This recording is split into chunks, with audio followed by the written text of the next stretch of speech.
Buyuraq. Ben sual bundan ibarətdir. Bəzi qardaşların ümumiyyətlə bizim cəmaatın qadınların geyiminə necə tələbkar olduğunu bilirik. Qadın geyim tərzini. Onun kimi yəni öz geyimlərinə tələbkar olmadıqları haqda bir nəsihət edərdiniz.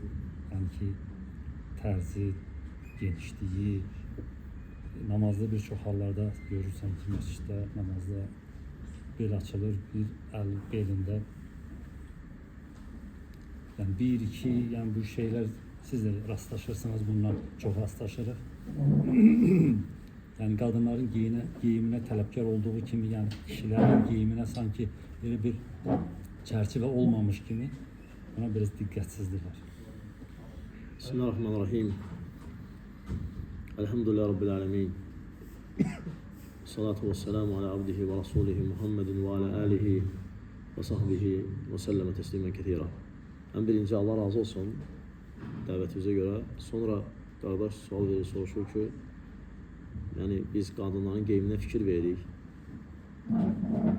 Geniş olsun, rengine fikir veririk. Lakin bazen kişiler geyimlerine fikir vermir. Tabii ki kişilerin de geyiminde genişliği esastır.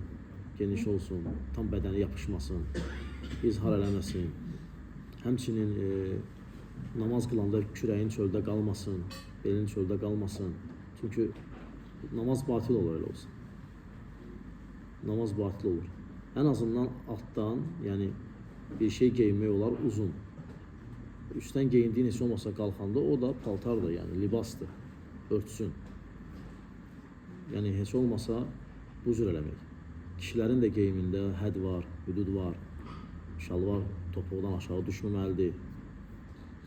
Həmçinin bu da mühümdür. Yəni bəzi qardaşlar geyinirlər topuqlarından aşağı. Peyğəmbər sallallahu aleyhi ve sellem qadağan eləyib və odla müjdəliyib və buyurur ki, mə əsfələ kəbeyni fəfinnar. Nə ki, iki topuğun aşağısındadır, oddadır. Ona görə fikir vermək həmçinin lazımdır bu məsələyə və həmçinin fikir vermək lazımdır genişliyə və övrət yerinin kəşf olunub açıq olmamasına, bağlanmasına. Bəli. Biz zamanımız yaxın. Bəli, bəli.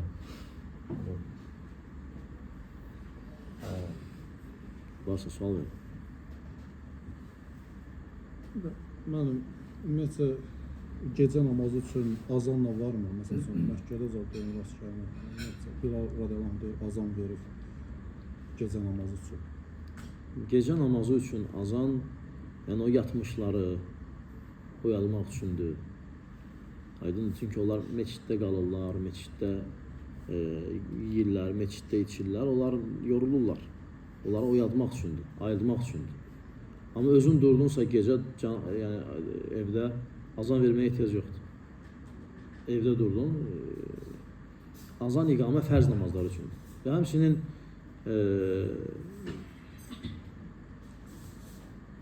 azan verirdi Bilal sübhdən qabaq.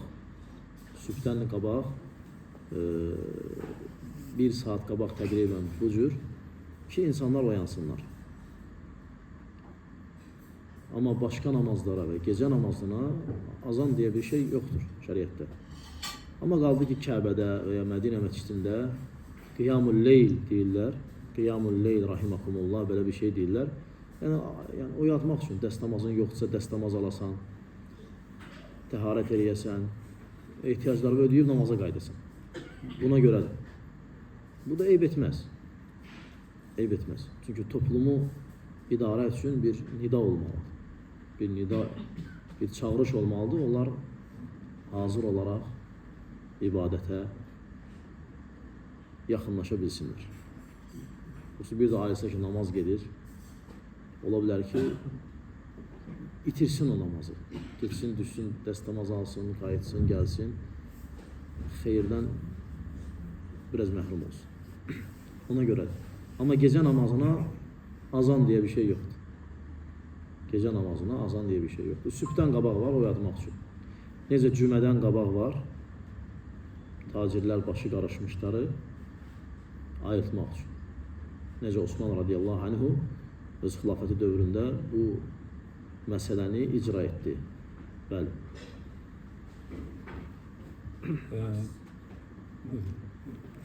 Tərəf Qədr gecəsi namazlarını həmin günləri, yəni namazları cəmaatla həmən işadan sonra qılıb, sonra gecə öz evində çəkilib nə kimi ibadət edir? Yəni gecə namazlarını qılıb da sonra gecə namazlarını adam gecənin 1/3-nə məsəl üçün saxlamaq istəyirsə, Ümumiyyətlə bilmək lazımdır ki, cəmaatla bir imamın arxasında tamamlamaq ən fəzilətlidir. Hətta işə namazından sonra olsa belə. Çünki Peyğəmbər sallallahu aleyhi və səlləm buyurub ki, kim imamla tamamlasa, sanki bütün gecəni ayaq üstə dayanmış kimi sayılır. Və təbii ki, bizlərdən heç birimiz yəni gecəni ayaq üstə dayanmırıq. Yəni evə getsək də biraz namaz qılarıq, biraz Quran oxuyarıq, biraz zikr eləyərik, sonra yuxu tutar, yatarıq, yatmarıq, sübhü gözləyərik, belə bir şey olar. Amma imamla işə namazından sonra imamın arxasında tamamlasan, sən artıq o savabı götürmüsən.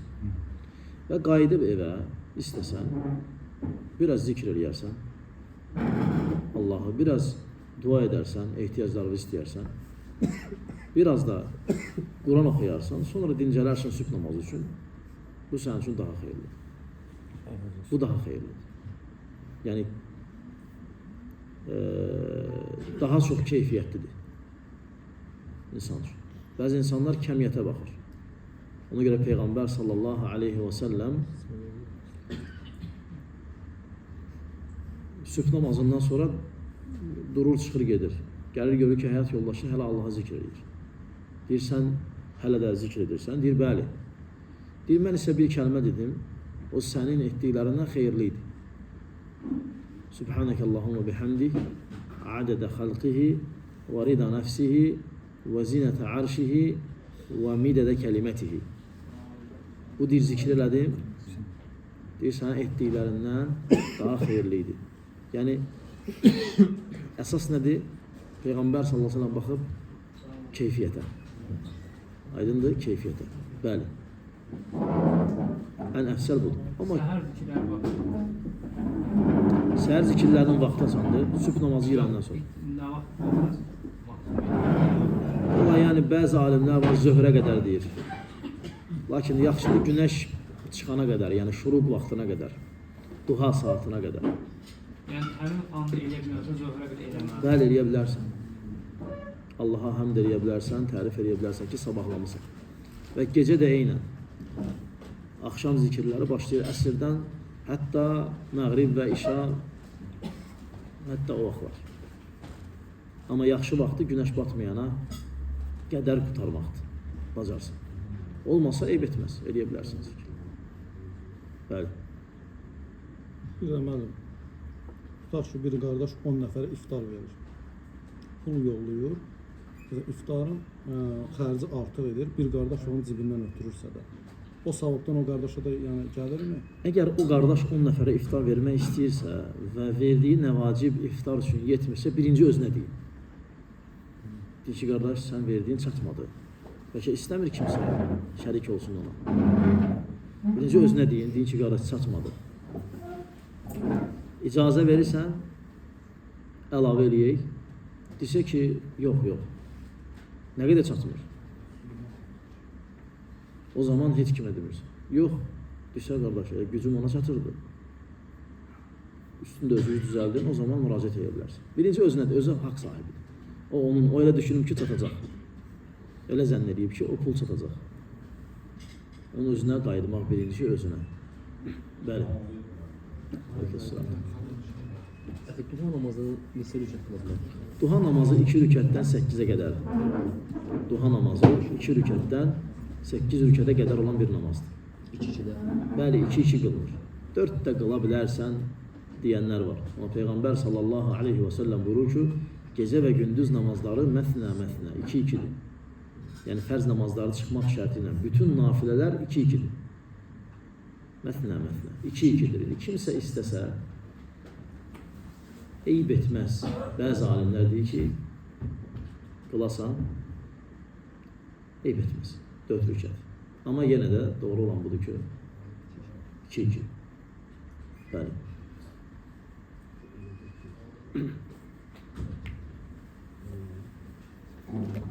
Sünnə namazlarında xəta etdikdə səhv səcdəsi olunur. Bəli. Fərqi yoxdur. Sünnə və ya fərz və ya nafilə. Fərqi yoxdur. Namazda səhv etdinsə, o səhv bərpa olmalıdır. Əgər səhv rükətin təzdən qaytarılmasını gərəkdirən səhvdirsə, o zaman rükət təzdən qılınır. Yox, əgər səhv səcdəsi ilə kifayətlənən bir xətadırsa, o zaman səhv səcdəsi ilə kifayətlənir. Bəli. Namazda elədiyin söz səhvlərinə görə səhv səcdəsi var. Baxır səhvə. Səhvi dinən mən hökm edirəm. Məsəl üçün təşəhhüddə təşəhhüd axıra qədər dedi. Bir nəfər var idi demişdi ki, belə səhv səcdəsi eləməsin axıra qədər dedi. Sona qədər çatdırır təşəhhüd. Allahümme inna a'udhu bike min azabi cehennəm onu desən bəli. Çünki əlavə elədin. Əlavə elədin. Əlavə elədin. Üçüncü, dördüncü rükətlərimizdən ayət surələr var. Yox, o heç nə olmaz. O varid olub. O varid olub.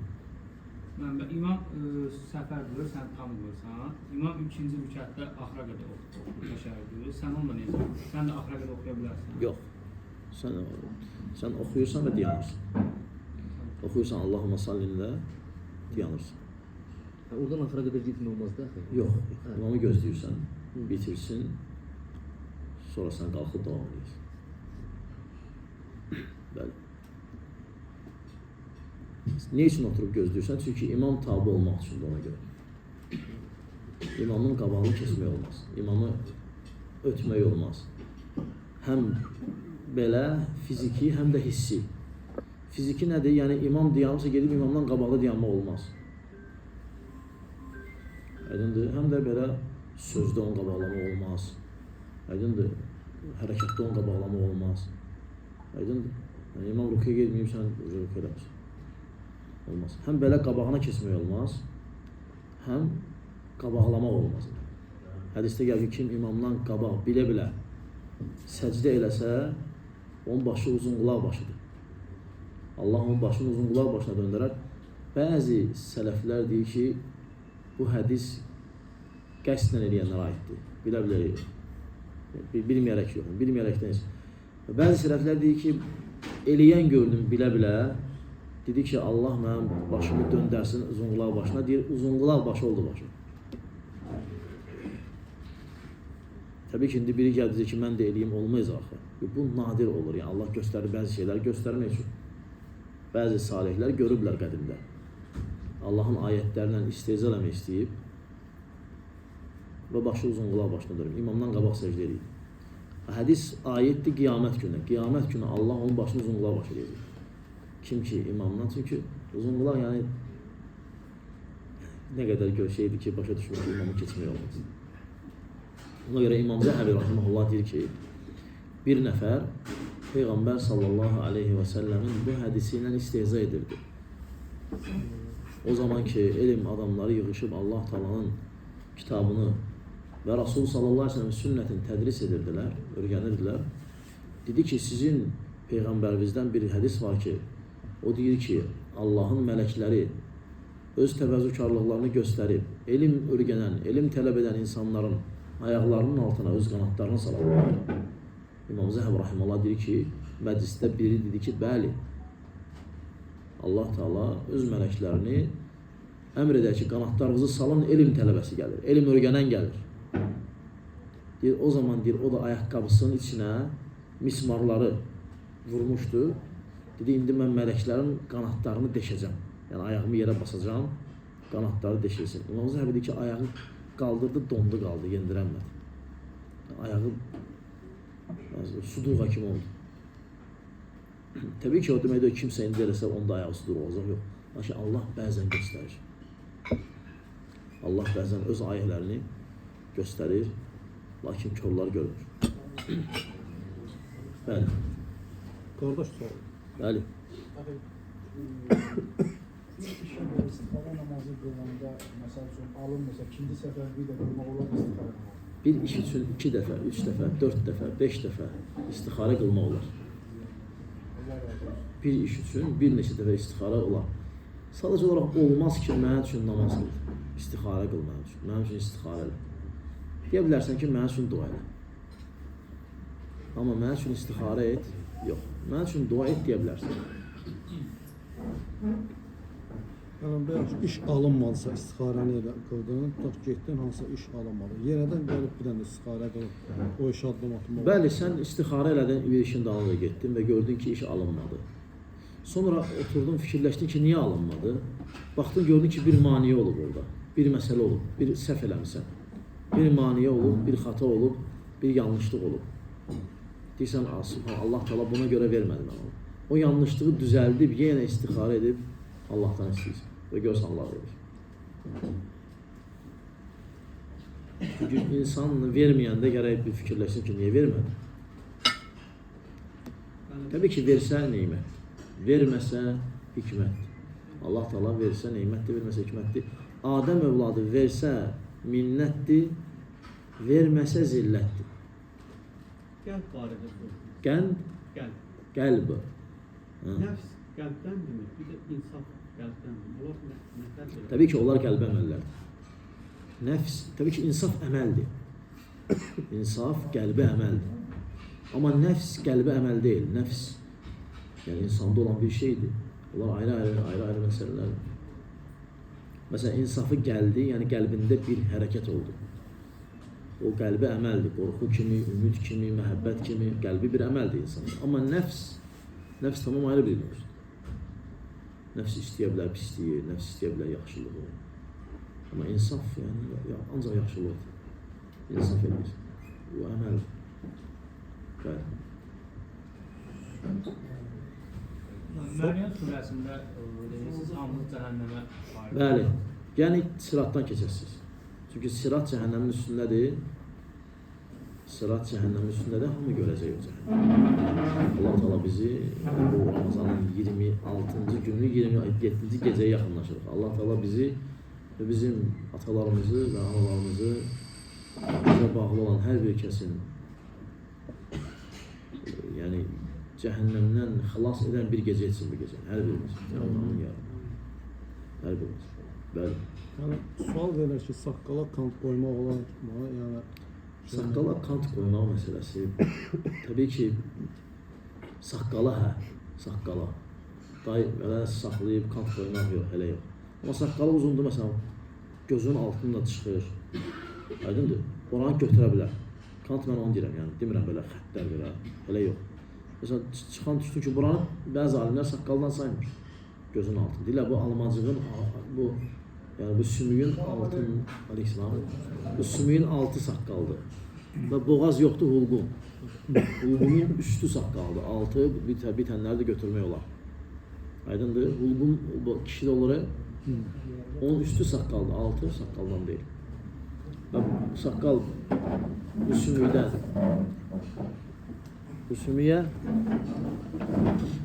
bu sümükdən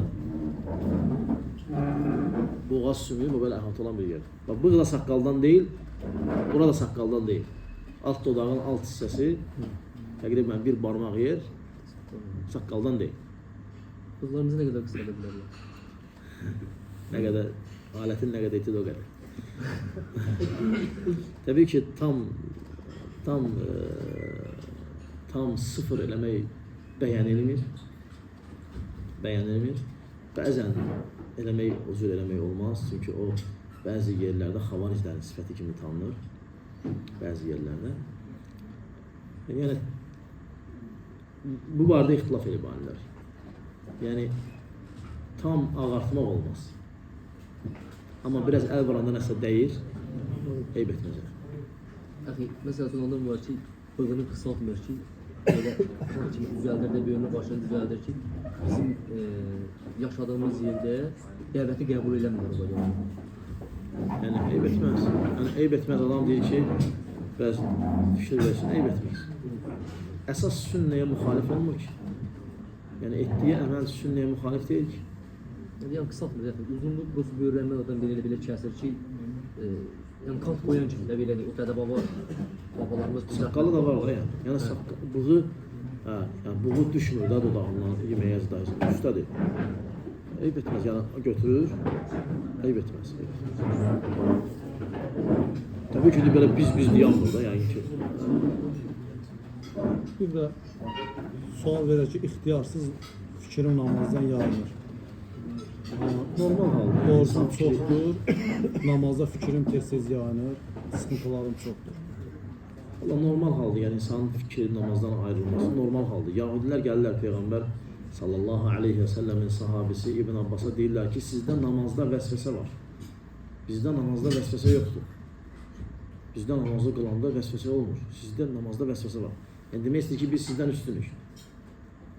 Deyir, şeytanın xarabxanada nə işi var ki? Yəni, şeytan gəlir yaxşı yerlərdə arınmağa. Deməli, sən namazda fikri yayındırmaq istəyirsə və nəsə, deməli, sən xeyir üzərində sən istəyirsən o xeyirdən alik olsun.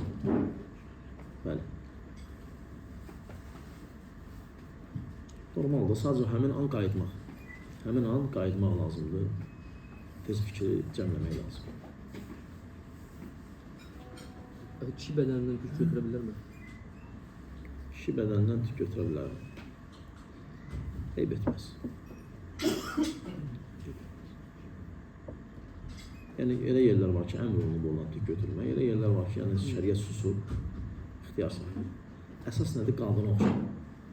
Əsas şəriət kişinin qadına oxşamağını qadağan edir. Bəli. Qadınlar səsini qısalda bilərmi? Qadınlar saçını qısalda bilər çiyinlərinə qədər. Çiyinə qədər. Oradan tərəfə yox. Bəli.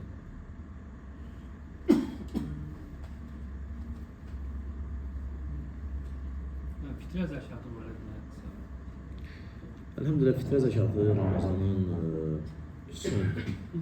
son günlərində verilən, son 3 günündə və ya son 10 gününün bir günündə və ya son 3 günü ən əfsəldir verilən bir zəkat növlərindəndir. Pulla verilmir. Pulla verilmir. Dənli bitkilərdən 3 kiloqram, 2 kiloqram arası verilən bir zəkat növüdür. Onlar buğdadan, arpadan, onlar mərci, onlar ades, həmçinin onlar qreçka, perlova, belə şeylər, düyü və ya buğda və ya arpa bu şeylərdən 2 kilo yarım, 3 kilo miqdarında. Olmaz, belə eləmək olmaz ki, 1 kilo düyü, 1 kilo qreçka, 1 kilo mərci, 3 kilo oldu. Belə eləmək olmaz. Yəni, bir şəxsin adına 3 kilo bir məhsuldan çıxmalıdır. Bir məhsuldan 3 kilo. Alıb çəkini düzəldəndən sonra ailənin üzvlərini, sonra onları bölə bilərsən. Paylayanda bölə bilərsən. Amma çıxardanda çəki düz olmalıdır. Yanlış şeylərdən biri pulla verilməsidir. Həmçinin namazdan sonra vermək olmaz. Namazdan qabaq vermək lazımdır. Ən əfsəl vaxtı da verib namaza getməkdir. Verib namaza getməkdir. Və bayram namazına qədər də sübh namazından sonra namaz yoxdur. Peyğəmbər sallallahu aleyhi ve sellem deyir ki, bayram namazına qədər namaz yoxdur. Fərz namazından başqa sübh yolda bayram namazına qədər namaz yoxdur. Bu cür verilir fitrə zəkatı təqribən belə müxtəsər. Və fitrə zəkatının hikməti nədir? Ramazan boyu olan naqisliklərimizə görə naqisliklərimizi də fitrə zəkatı ilə həll edirik. Bətnində olan uşağa da fitrə düşür. Ölmüş birisinə fitrə düşür. Ətində olan uşağın aylıq fərqi var ya, yoxsa? Yox, fərqi yoxdur. Bətnində saatlıq düşür və ölmüş insanda şey var, təfsilat var. Adam Ramazan orucunu tutdu və öldü. Yəni, Ramazan orucunu tutdu, bayrama çatmadı. Onun fitrə zəkatı verilir. Amma o adam ki, ortasında öldü və ya Ramazandan sonra öldü və ya verilmir. Fərz edelim. Oruç tutmayan adamın da adından aləndə verə bilərsən. Hər halda. Hər bir. Hər bir kəs. Bəli. Yox, vacib deyil, amma verə bilərsən. Her bir adam eğer Ramazan ayında oruç tutuyor, diğer ki seneler çıkar. Olan demiş. Üzr istəyirəm, başa düşmədim. Oruç tutmuyor bir adam, oruç tutmuyor. Yani bu Ramazan ayında tutmuyor. Ama diğer ki bu mutlaka diğer ki medeli mesela tutar. Özü çıxartmaq istəyir də zaten. Bəli, yəni Allah Taala bizi Peyğəmbər sallallahu deyir ki, qarribu, yaxınlaşdırın. Seddidu və qarribu, seddidu və qaribu. Yaxınlaşdırın. Yessiru və la tuassiru və la tunaffiru. Nifrət etməyin, müjdəliyin, asanlaşdırın. Ola bilər ki, Allah onu qəbul eləməsin. Bəlkə də Allah bilir. Amma bəlkə qəbul elədir. Ümid edirik ki, qəbul eləyər. Ümid edirik ki, Allah o əməlinə görə və bizim o yumuşaqlığımıza görə onun qəlbini açar İslam'a. Təbii ki, biz onu alanda ondan deyirik ki, qardaş, Allah qəbul eləsin, xeyir olsun sənin üçün. Amma bu əməl oruç tutanda daha yaxşıdır. Deyər, inşallah gələn tutaraq. Bu il bilmədin. Yəni, alanda belə ona onun etdiyi ibadətin doğru yönünü yönəltmək, öyrətmək lazımdır. Alırsan, deyirsən, amma qardaş, doğrusu belə olmalıydı. Deyir, vallahi, mən bilmirdim ki. Deyirsən, inşallah gələn tutarsan və belə təsəvvür edirsən, yox, sən qəbuldur. O təbii ki, yəni, olmaz bir şey. Olmaz. Yəni, insanları uzaqlaşdırmaq yox, yaxınlaşdırmaq lazım. Birdən biri gəldi, deyir ki, qəbul deyil Allah. Deyən qardaş, qəbul işinə Allah baxır. Qəbul məsələsi Allahlıdır, biz qəbul işinə baxmırıq. Biz umumən deyirik ki, belə əməl sahiblərinin əməli qəbul deyil, belə əməl sahiblərinin əməli qəbuldur. Gör, sən bilirsən də qəbuldur. Allah bilir. Ona görə Bəni İsraildən bir kişi görür ki, qardaşı doğru yolda deyil, günahlar içindədir, falan. Deyir, tövbə elə, qayıtı da deyir ki, mənlə Allah arasına girmə. Yenə gəlir, yenə keçir zaman, görür yenə. Deyir, tövbə elə Allaha, onu qınıyır. Deyir, mənlə Rəbbim arasına girmə. Üçüncü səfər belə hadisə baş verir, deyir, Allah sənə bağışlamayacaq. Allah səndən qəbul eləməyəcək. Və çıxır gedir. Abu Hureyra radiyallahu anh bu hədisi rəvayət edir. Qiyamət günü Allah Taala o kişini həşr edəcək. O deyən adam var idi, ha, Allah səndən qəbul eləməyəcək. O abid idi. Yəni Allaha gecə və gündüz ibadət eləyən. O isə, qardaşı isə asi idi, günahkar idi. Allah Taala qiyamət günü ikisini də gətirəcək. O ibadət eləyən abid yoxdur, dediyi Allah sənə bağışlamayacaq. Ona deyəcək ki, sən kimsən ki, mən adımdan demirsən ki, mən onu bağışlamayacaq. Sən bu səlahiyyəti kim vermişdir? Sən özünə əmr olunmuşdur ki, mənə ibadət eləyəsən. Hələ sən özünü bilmir, qəbul eləmişəm, yoxsa yox. Sən artıq başqasının üçün, o adamlar ki, deyir, qəbul eləm, o elə başa düşür ki, onunki qəbuldur.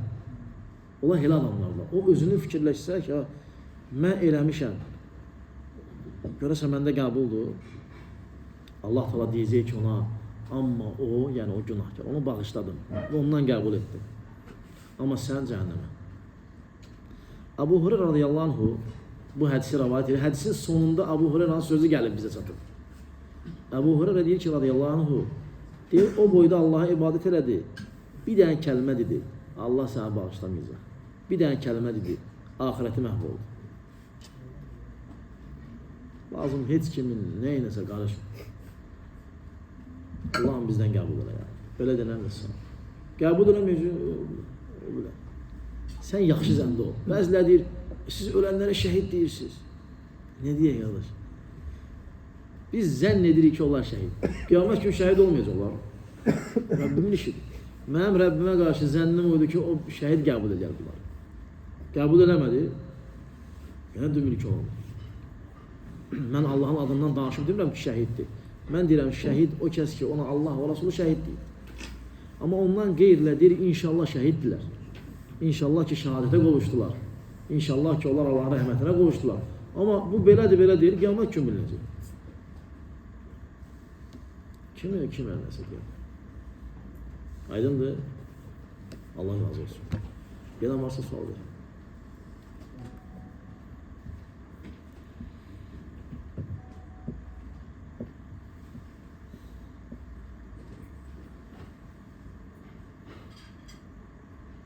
Bir də zikr məclisi gedə-gedə ya sabah ya axşam zikirlərini etmək olarmı?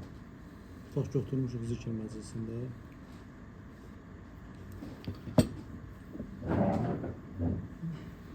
Belə bir məclisdir. Allah Subhanahu taala Quran-ı Kərimdə deyir ki, Allah bir kişinin sinəsində 2 dənə qəlb yaratır. Yəni bu ayə göstərir ki, insan bir dənə işlə məşğul ola bilər də, yəni 2 işlə alınmayacaq. Mən o fikrə uyğun görürəm ki, məsləhət deyil. Çünki sən ya mənə qulaq asırsan, ya Allah zikr edirsən. Məsələn, təsəvvür ki, sən mənə söhbət edirsən, nəsə danışırsan, dünya bir işi danışırsan, sən məsələn filan yerə getdim, mən deyirəm ki, yəni inanmıram, yəni mən sənin dedikləri tam başa düşürəm, amma hər şey yoxsun, hə qardaş, eşidirəm bu, bütün cəsədimlə və qəlbimlə sənə yönəlsəm, başa düşəcəm. Görmürsən, adi məsəl üçün də bir dənə kiməsə nəsə yazırsan, qardaş, deyirsən, nə deyirdin? Çünki nə orada deyildin, nə burada. Amma belə fizioloji olaraq eləmək olar. Mən danışım sənə subhanallah. Amma nə faydası olacaq? Yəni, fayda olacaqmı orada? Aleyhisselam. Fayda olacaqmı orada? Allah bilir, bilmirəm. Bilmirəm. Ona görə belə də Allah bilir. Allah bir kişinin qəlbində, sinəsində 2 qəlb yaratır. Bu ayə o demək. Mənalarından biri də odur. Ona görə biz bəşər olaraq həmişə bir-birimizə nə deyirik? Deyirik, bir-bir danışın, bir-bir gəlin. Çünki bizdə bir dənədir də, qəbul yeri bir dənədir, şöbə bir dənədir. Səs qarşına deyir, vallahi heç nə başa düşmədim. Heç nə anlamadım. Səs küydür. Çünki Allah bir kişinin sinəsində 2 dənə qəlb yaradır. Bəli.